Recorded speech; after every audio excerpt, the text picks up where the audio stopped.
Astaghfirullah. Bismillahirrahmanirrahim. Assalamualaikum warahmatullahi wabarakatuh.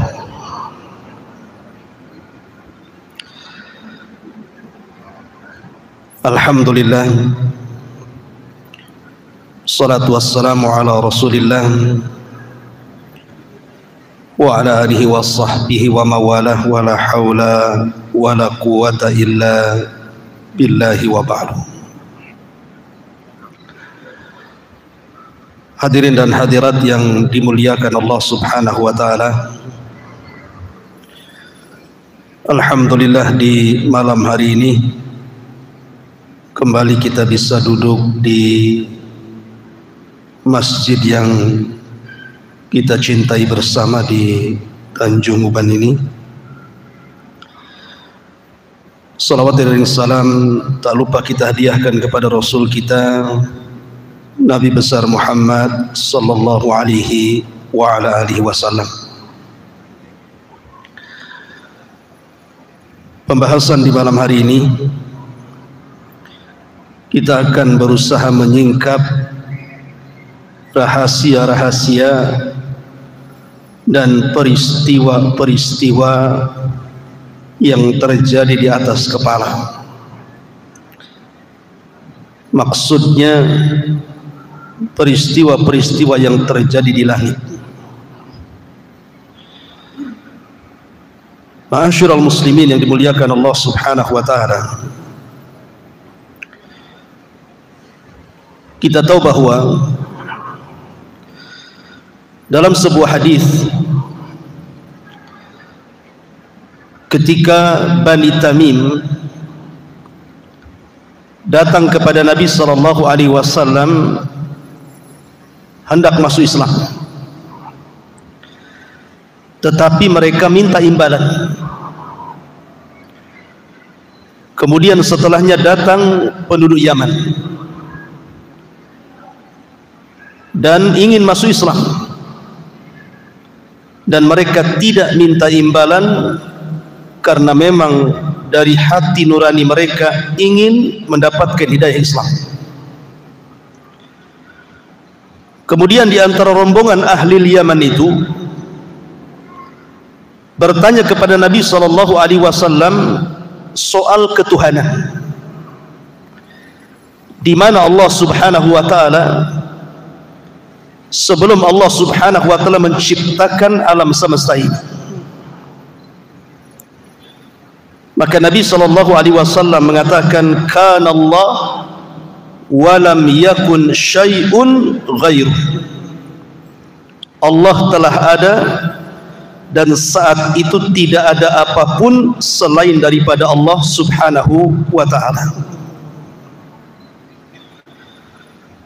Dalam riwayat yang lain, Nabi sallallahu alaihi wasallam ditanya, aina kana rabbuna azza wa jal qabla an yakhluqa khalqa. Wahai Rasul, di mana Rabb kita ini sebelum dia menciptakan makhluk-makhluknya, sebelum ada arasy, sebelum ada kursi, sebelum ada langit, sebelum ada bumi, di mana Allah subhanahu wa ta'ala sebenarnya? Maka Nabi sallallahu alaihi wasallam mengatakan, kana fi amah ma tahtahu hawa wa ma fawqahu hawa thumma khalaqa arsyahu 'alal ma. Maka Nabi mengatakan bahwa Allah itu fi amah. Amah itu artinya kegelapan. Makanya bahasa Arabnya orang buta itu disebut a'mah. Kalau antum pejamkan mata, apa yang antum lihat? Kegelapan. Maka Allah berada dalam kegelapan, di mana di bawahnya tidak ada udara dan di atasnya pun tidak ada udara. Baru Allah subhanahu wa ta'ala menciptakan arsy-Nya di atas air. Ma'asyiral muslimin yang dimuliakan Allah Subhanahu wa taala, dari sini kita mengetahui bahwa Allah adalah awal dan sebelumnya tidak ada sesuatu selain daripada Allah Subhanahu wa taala. Makanya ada doa yang diajarkan Nabi sallallahu alaihi wasallam sebelum antum tidur. Apa doanya? Allahumma rabbas samawati sab'i wa rabbal arshil azim, rabbana wa rabba kulli syai'in, faliqil habbi wan nawa, wa munzilat taurata wal injili wal furqah, a'udzu bika min syarri kulli syai'in, anta akhidhum binasiyati, Allahumma antal awwal falaysa qablaka syai'un, wa antal akhir falaysa ba'daka syai'un, wa antal zahir falaysa fawqaka syai'un, wa antal batin falaysa dunaka syai'un, iqdi anna ad-daina wa aghnina minal faqri. Ya Allah, Rabbnya langit yang 7, Rabbnya arsy yang agung, Rabb kami dan Rabb segala sesuatu, yang membelah biji-bijian dan biji kurma, yang menurunkan Taurat, Injil dan Quran. Aku berlindung kepadamu dari kejahatan segala sesuatu. Engkaulah yang memegang ubun-ubunnya. Ya Allah, Engkaulah yang awal, maka tidak ada sesuatu pun sebelummu. Engkaulah yang akhir, maka tidak ada sesuatu pun setelahmu. Engkaulah yang zahir, maka tidak ada sesuatu pun yang ada di atasmu, dan Engkaulah yang batin, maka tidak ada sesuatu pun yang lebih dekat darimu. Lunasilah hutang kami dan cukupilah kami dari kemiskinan. Di sini ada kalimat antal awal falaysa qablaka syai'un. Engkau adalah zat yang awal-awal dan tidak ada sebelumnya sesuatu kecuali Allah Subhanahu wa taala. Baru setelah Allah Subhanahu wa taala menciptakan makhluknya, maka yang pertama kali Allah ciptakan apa? Arsy.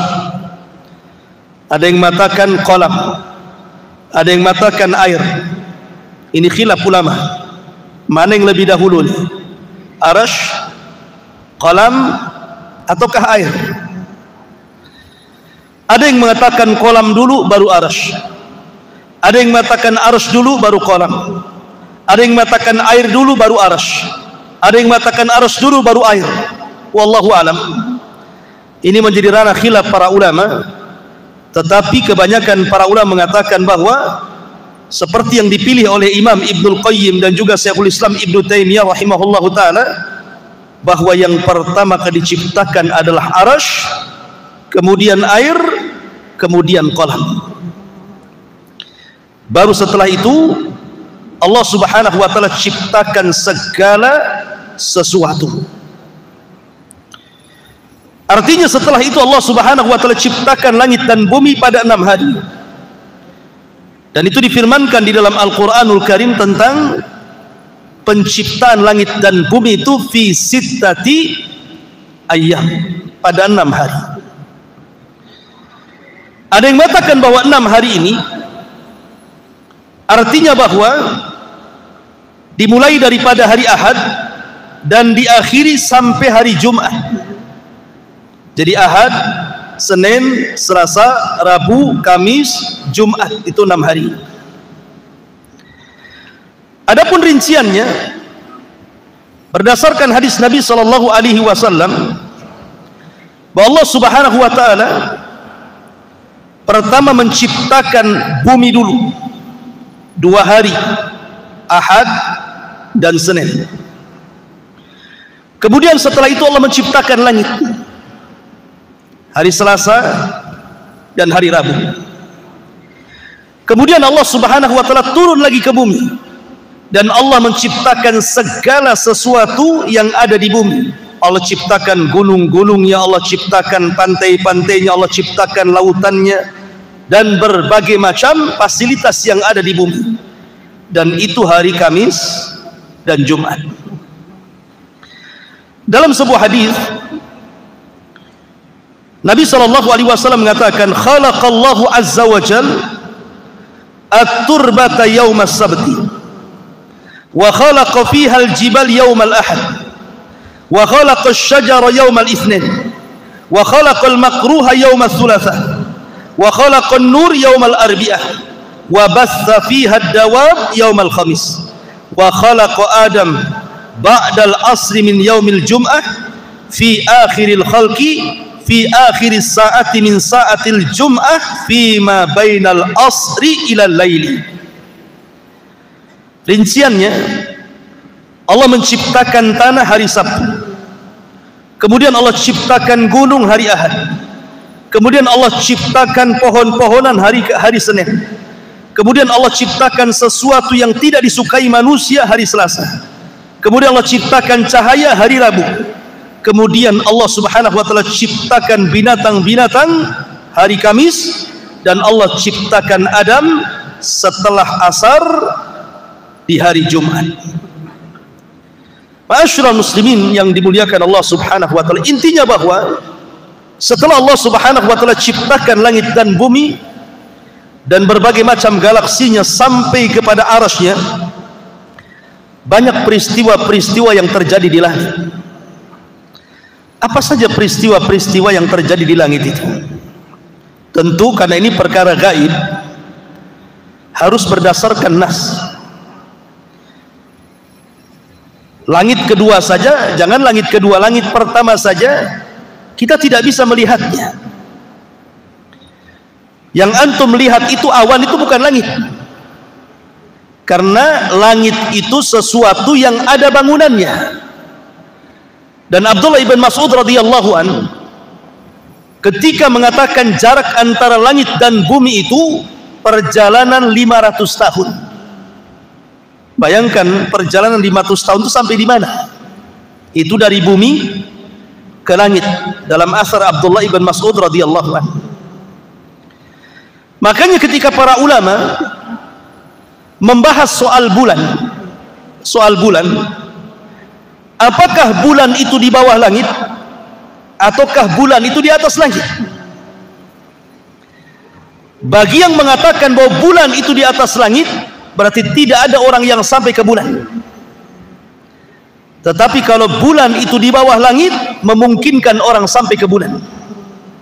Alasannya karena langit itu ada pintunya. Makanya dalam peristiwa Mi'raj, Nabi SAW dibawa oleh Jibril, dan Jibril tidak serta-merta langsung naik ke langit pertama, tapi lewat pintunya. Setelah Jibril kemudian meminta kepada penjaga pintu langit pertama tidak langsung membuka, tapi bertanya, "Man, siapa kamu?" Maka Jibril mengatakan, "Saya Jibril." "Siapa yang bersamamu?" "Muhammad." "Awa qad uhiya ilaih." Apakah sudah diwahyukan, diizinkan dia boleh naik? Kata Jibril, boleh, dan sudah diizinkan, baru dibuka. Artinya kalau posisi bulan itu di atas langit, berarti peristiwa Neil Armstrong yang naik ke bulan itu harus minta izin seperti minta izinnya Jibril kepada penjaga pintu langit, kan begitu? Mungkin nggak tuh Neil Armstrong kayak gitu tuh? Assalamualaikum. Waalaikumsalam. Siapa? Neil Armstrong. Mau kemana? Mau ke bulan. Sudah diizinin? Itu tidak tahu saya.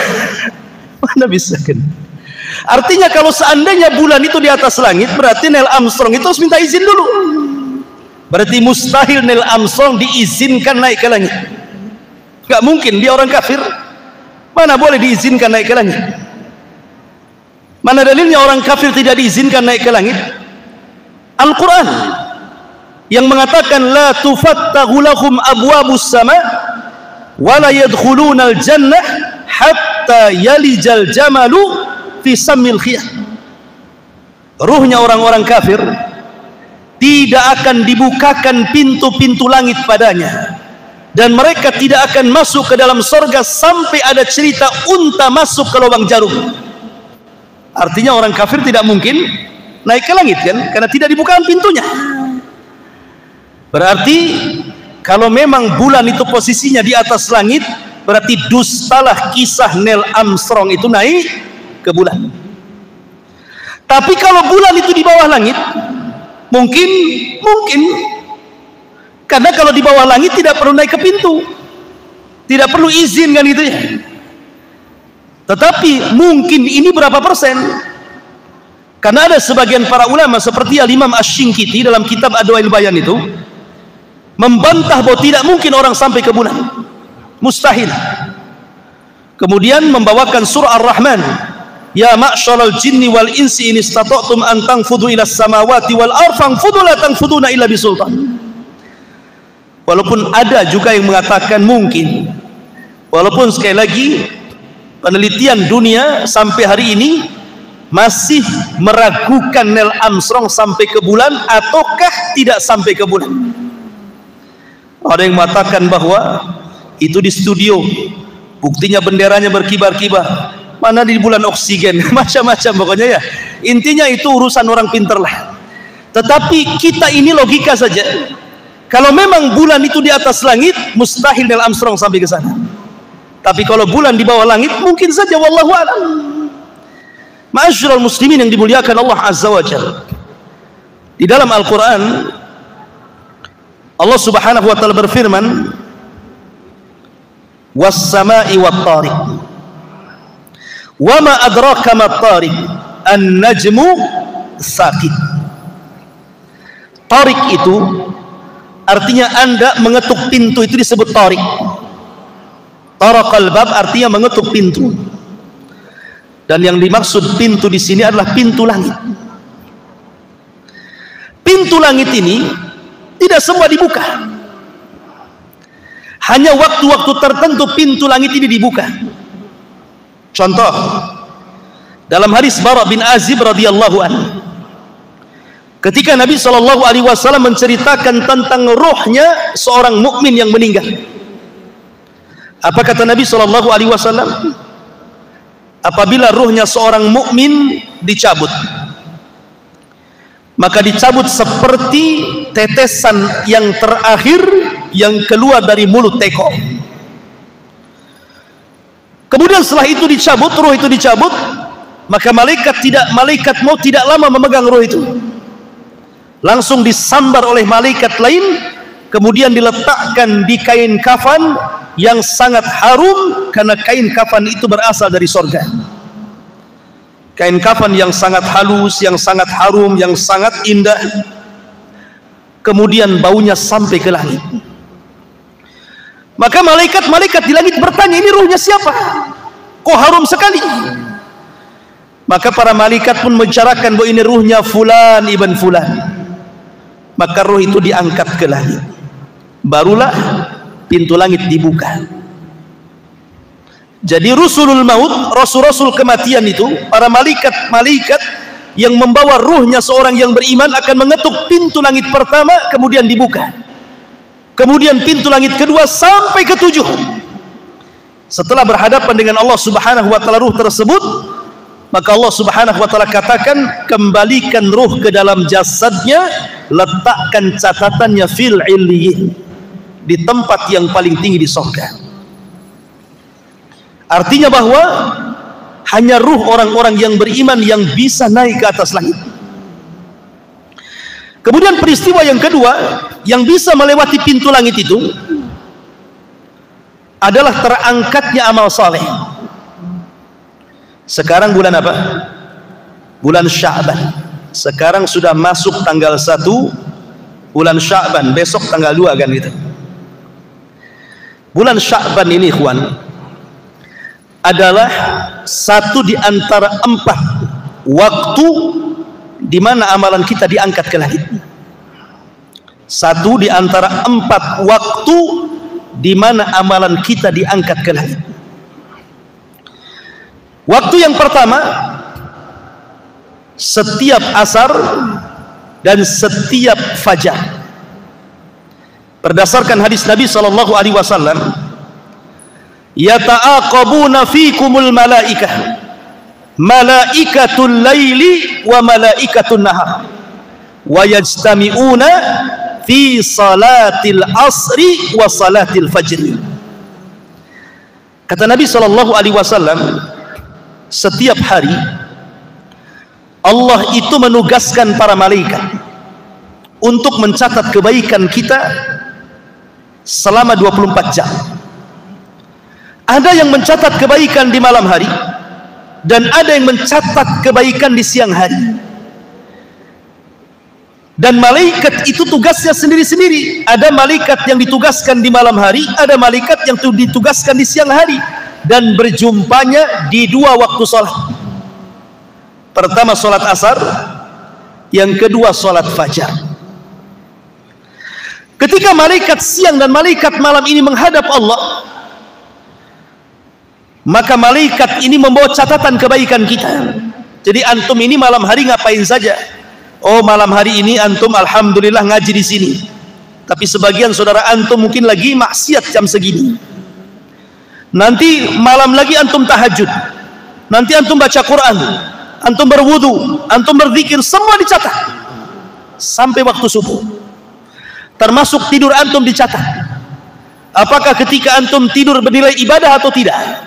Seperti sebelum tidur antum berwudu, kemudian berdoa sebelum tidur, maka di samping kiri antum ada malaikat yang mendoakan. Setiap antum beralih ke kanan, sebelah malaikat kanan mengatakan, ya Allah ampuni orang ini, ya Allah rahmati orang ini. Setiap berguling ke kiri, malaikat sebelah kiri mengatakan, ya Allah ampuni orang ini, ya Allah rahmati orang ini, sampai subuh. Maka catatan baik kita ini sudah dicatat nih malaikat malam. Maka ketika datang waktu fajar, saat manusia sedang sholat fajar subuh, maka malaikat malam naik ke langit.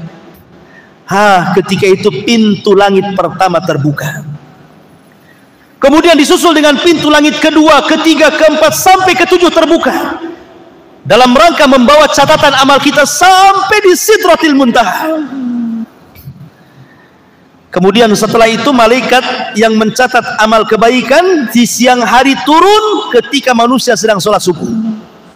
Kemudian mencatat kita kebaikan kita di pagi hari, di siang hari, di sore hari, sampai waktu asar. Maka mereka akan naik membawa catatan amalan kita untuk dilaporkan kepada Allah subhanahu wa ta'ala.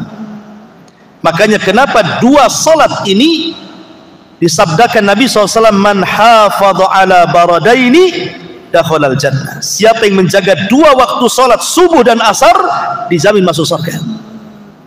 Karena itu pertukaran malaikat yang mencatat kebaikan siang dan juga malam. Ini alasan pertama, bahwa setiap asar dan setiap subuh pintu langit terbuka untuk mengangkat catatan amal.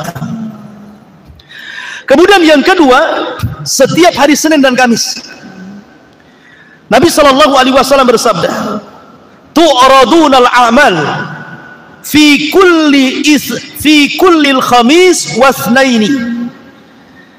Akan ditampakkan amal-amal manusia pada setiap hari Kamis dan hari Senin. Karena dua hari ini adalah dua di mana pintu langit terbuka. Bukan hanya pintu langit saja, pintu surga terbuka. Setiap hari Senin pintu surga terbuka, setiap hari Kamis pintu surga terbuka, apalagi pintu langit. Untuk apa? Mengangkat catatan amal kebaikan kita. Dan semua manusia akan diangkat, kecuali dua orang nggak diangkat amalannya. Setiap Senin dan Kamis dua orang akan diangkat amalannya. Pertama, orang musyrik akan diangkat. Yang kedua, musyakhir, orang yang suka memutuskan silaturahim, orang yang ada masalah dengan orang tuanya, masalah dengan saudaranya, masalah dengan tetangganya, masalah dengan kaum muslimin, suka bertengkar, hasad, dendam, dengki, nggak akan diangkat tuh amalannya. Kenapa Nabi SAW menyebutkan dua perkara, musyrik, musyakhir? Apa alasannya? Adapun musyrik, Allah mengatakan, la in asyrakta la yahbatanna amaluka wa la takunanna minal khasirin. Kalau engkau melakukan kesyirikan, hancur lebur amalan dan engkau termasuk orang yang rugi. Kalau hancur lebur, apa yang mau diangkat? Diangkat kalau ada amalannya. Kalau nggak ada amalannya, lah apa mau diangkat? Kan sudah lebur gara-gara kesyirikan dia. Kemudian musakhin, orang yang dengki, hasad. Maka Nabi mengatakan, iyyakum wal hasad, fa innal hasada ya'kulul hasanah kama ta'kulun narul khatab. Hati-hati kalian, jangan ada hasad di hati kalian, karena hasad itu bisa menghapuskan kebaikan kalian seperti api melalap seluruh kayu bakar.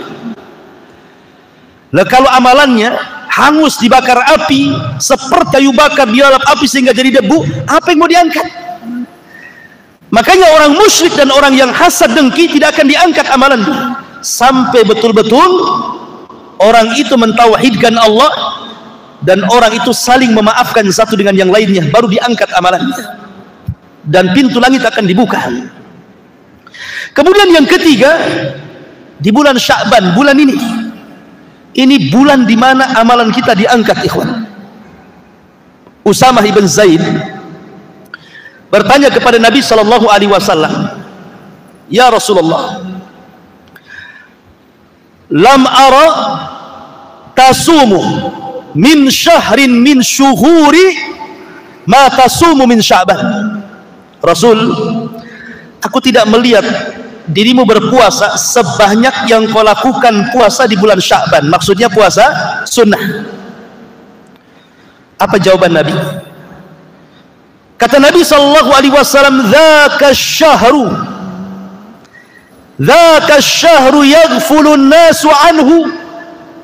Itulah bulan yang manusia melalaikan bulan Sya'ban. Bainar Rajab wa Ramadan, karena bulan Sya'ban terjepit antara Rajab dan bulan Ramadan. Rajab bulan mulia, Sya'ban bukan bulan mulia, Ramadan bulan mulia. Artinya Sya'ban itu terjepit di antara dua bulan mulia, sehingga orang melupakan. Orang sibuk di bulan Sya'ban ini, sibuk ngumpulin duit untuk Ramadan, sibuk bekerja, nggak peduli, yang penting Ramadan sudah terkumpul duitnya. Apalagi mendekati Ramadan, harga mahal semua. Makanya kalau bisa Sya'ban ini borong semua, lupa dengan amal soleh, sibuk dengan dunia. Makanya Rasul mengatakan, yaghfulun nasu anhu. Bulan Sya'ban ini bulan yang dilalaikan manusia, karena fokus ke Ramadan, Sya'bannya nggak fokus. Padahal Sya'ban ini bulan diangkat di amal. Kemudian Rasul mengatakan, wa huwa syahru turfa'u fihi al-a'mal, dan itulah bulan di mana amalan-amalan manusia diangkat ke langit. Kemudian kata Rasul, wa ana uhibbu an yurfa amali wa ana saimun, dan saya suka kalau seandainya amalanku diangkat sementara aku sedang berpuasa. Dari sini kata Aisyah radhiyallahu anha, Nabi itu tidak pernah berpuasa sebanyak dalam satu bulan, menghabiskan puasa, maksudnya puasa sunnah, kecuali di bulan Sya'ban. Kenapa? Nabi SAW mengajarkan untuk memperbanyak puasa di bulan Sya'ban. Karena Sya'ban itu bulan isti'dad li Ramadan, persiapan untuk bulan Ramadan. Kalau antum terbiasa puasa Senin Kamis, puasa Ayyamul Bid, puasa Daud, atau mungkin wanita yang membayar hutang Ramadan tahun kemarin kan itu ya, maka ketika masuk Ramadan gak kaget. Kenapa? Biasa puasa. Coba gak biasa puasa, 1 tahun tiba-tiba datang Ramadan langsung puasa, kaget semua tuh. Perut kaget, semua kaget tuh. Kadang-kadang lupa minum siang-siang, disangka bukan Ramadan. Sehingga minggu pertama biasanya jadi puasa tidur saja, normalnya minggu depannya biasanya. Kenapa? Karena tidak terbiasa puasa, jadi kaget semuanya. Yang kedua, sebagian ulama menamakan Sya'ban itu Syahrul Qurra, bulannya orang yang suka membaca Quran. Sebagian mereka menghafal Quran, sebagian mereka membuka mushaf Quran, sehingga ketika bulan Ramadan yang tadinya tidak lancar sudah lancar, yang tadinya lupa-lupa sudah ingat, yang tadinya ingin hafalannya ketika sholat sudah ada hafalannya. Jadi gunakan bulan Sya'ban ini bulan untuk banyak membaca Quran. Bahkan ulama mengatakan bulan Sya'ban itu bulan pengairan. Rajab nanam biji, Sya'ban mengairi, Ramadan memetik hasilnya, kata ulama. Lah Sya'ban ini pintu langit dibuka 24 jam, mengangkat amalan kita siang dan malam. Sekali lagi, ada dua orang yang tidak akan diangkat, sama ketika berbicara tentang Senin dan Kamis. Pertama, orang musyrik tidak akan diangkat amalannya di bulan Sya'ban. Dan yang kedua, orang yang hasad, orang yang dengki, orang yang suka mutus silaturahim tidak akan diangkat. Makanya pertama, mantapkan tauhid di bulan Sya'ban. Yang kedua, bersihkan hati dari iri dan dengki. Yang ketiga, perbanyak puasa dan juga baca Quran serta sedekah dan amal-amal yang lainnya, karena ini bulan diangkatnya amalan kita, dan bulan ini semua pintu langit dari pertama sampai ketujuh dibuka oleh Allah Subhanahu wa ta'ala. Kemudian yang terakhir,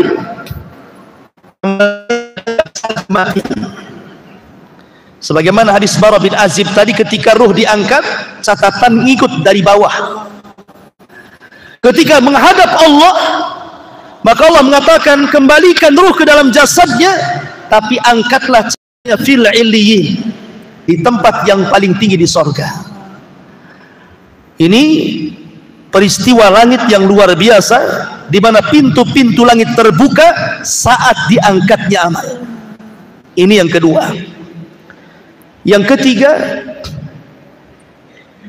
Allah membuka pintu langit bagi manusia-manusia khusus.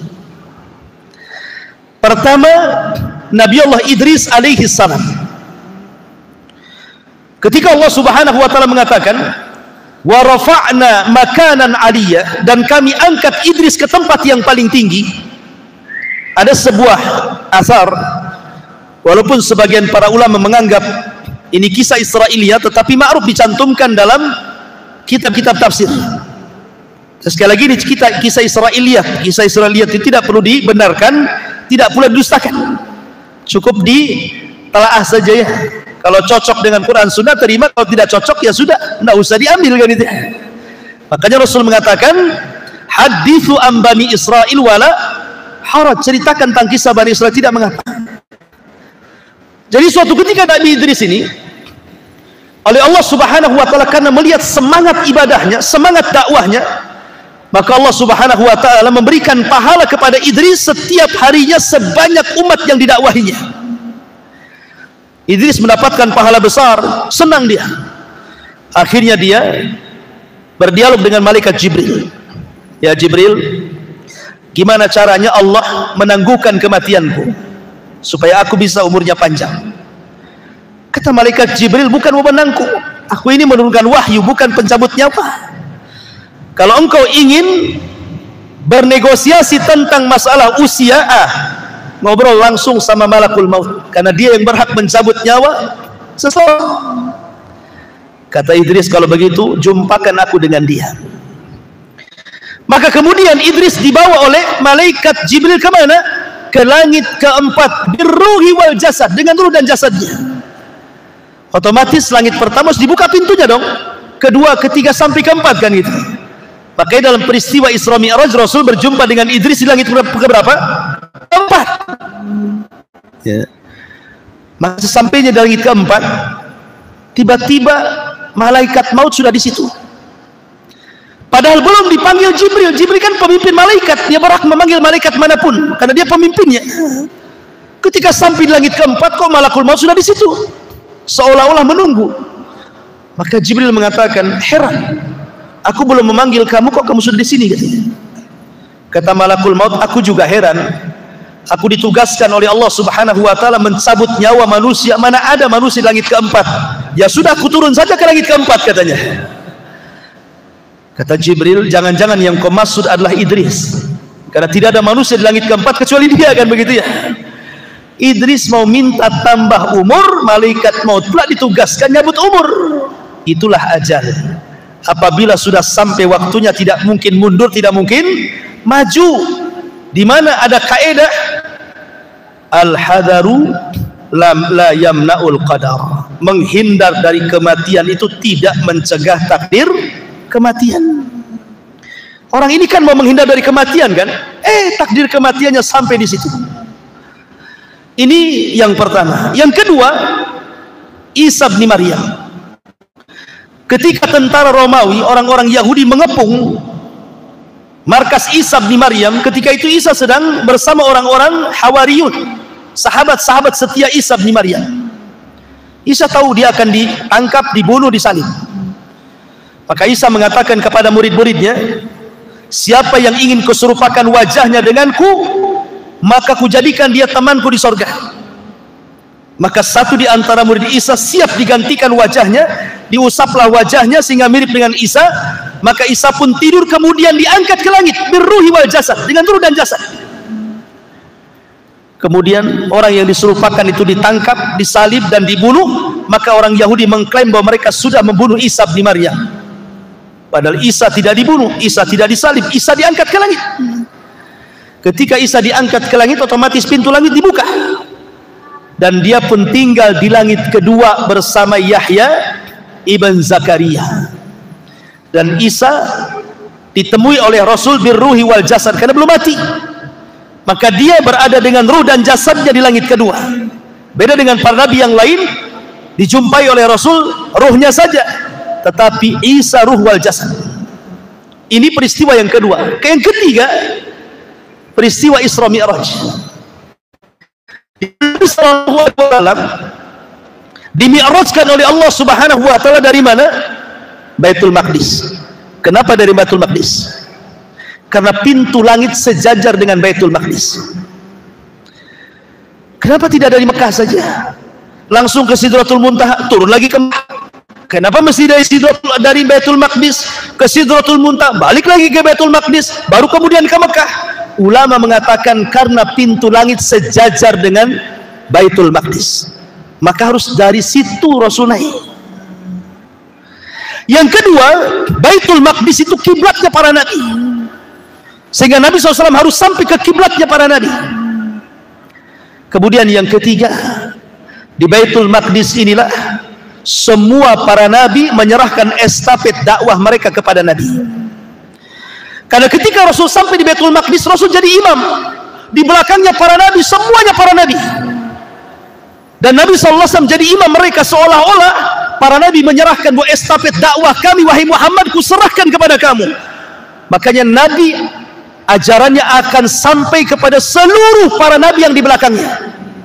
Ajaran Islam yang dibawa Rasul akan sampai ke daerah yang para nabi sholat di belakangnya. Makanya kita lihat bagaimana Islam menyebar di seantero dunia kan? Ada di mana-mana. Mana negeri para nabi itu?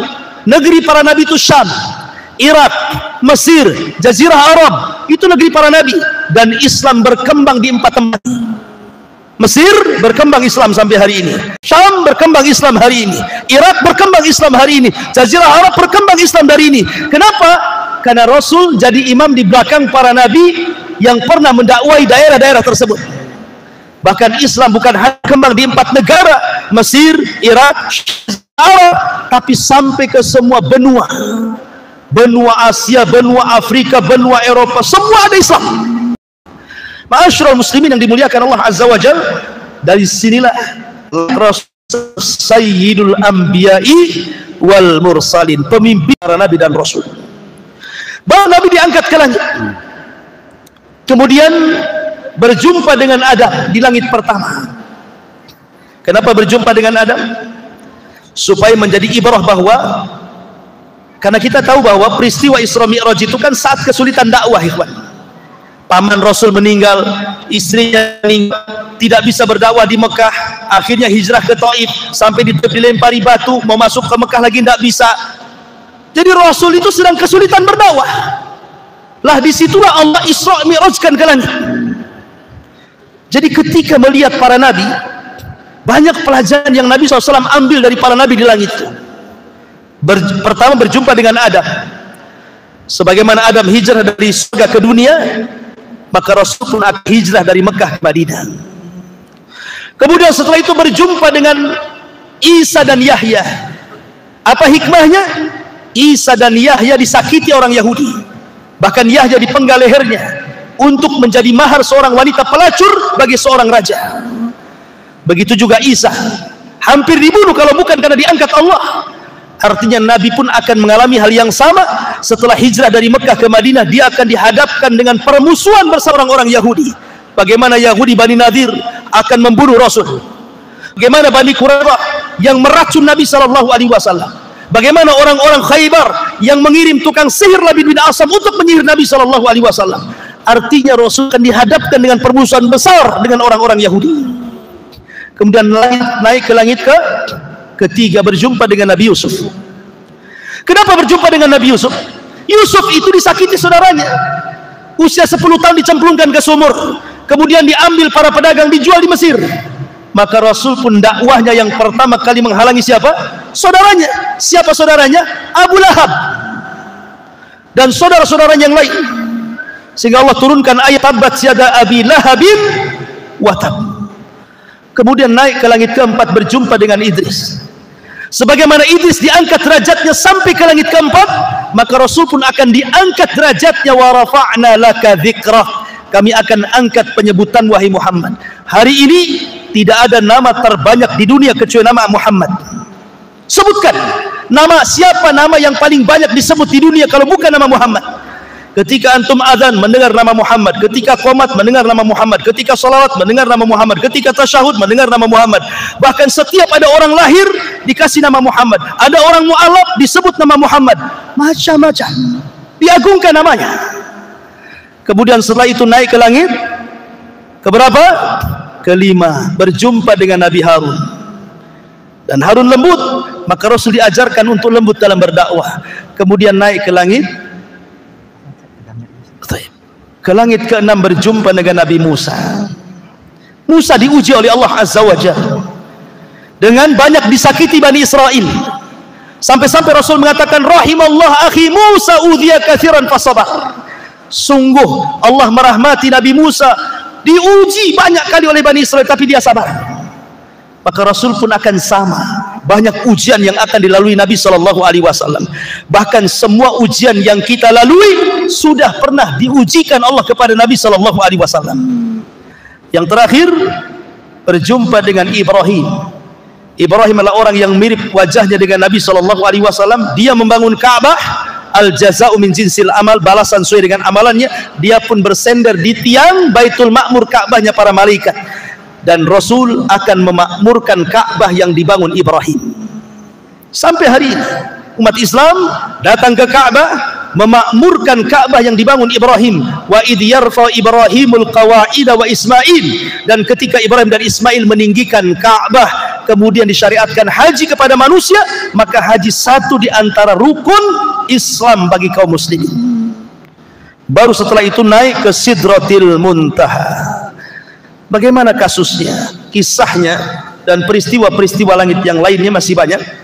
Nanti kita uraikan setelah Isya, karena sudah masuk waktu Isya.